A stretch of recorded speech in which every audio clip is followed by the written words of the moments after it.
حسبنا اللہ و نعم الوکیل، نعم المولا و نعم النصیر، ماشاء اللہ لا حول ولا قوة الا باللہ العلی العظیم۔ اعوذ باللہ من الشیطان اللعین الرجیم، بسم اللہ الرحمن الرحیم۔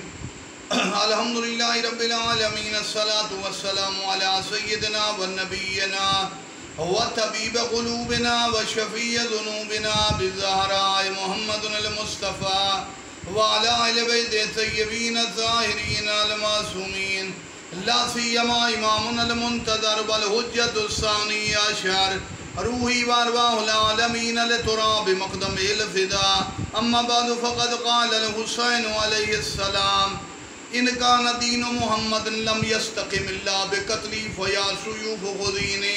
اسلام کے لیے سب کچھ قربان کرنے والا میرا سلطان کربلا مولا حسین فرماتے ہیں اگر مصطفیٰ کا دین میرے قتل کے بغیر نہیں بچ سکتا، تلواروں میرے ٹکڑے ٹکڑے کر دو۔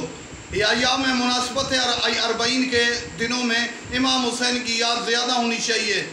زیارت 40، گریہ سید الشہداء، مجالس کا انعقاد، یہ عزاداری مظلوم کربلا قطعی طور پر واجب ہے۔ اپنے آپ کو مومن کہلوانے کا حق نہیں رکھتا جو حسین کے ایام اور گھروں میں پڑے رہیں۔ زیارت 40 پڑھنا، ذکر امام حسین، عزاداری اور ذکر سید الشہداء امام حسین کے احسان کو یاد کرنا، پڑھنا سلام علی الحسین وعلی علی ابن الحسین وعلی اولاد الحسین، السلام علیکہ یا ابا الشہداء، امام حسین کو یاد کرنا، کربلا کے شہیدوں کو یاد کرنا، 40 کی زیارت پڑھنا، چہلم پہ کربلا جانا، فقط سیرت علماء و طلاب نہیں، معصوم ہستیاں کربلا جاتی تھی۔ امام حسین کی زیارت یہ معصوم ہستیوں کی سنت ہے، زیارت حسین معصوم ہستیوں کی سنت ہے۔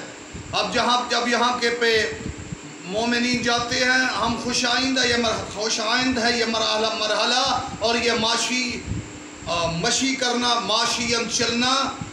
کربلا میں قبر حسین کی زیارت کے لیے گھلوا میں شبیہ ذریع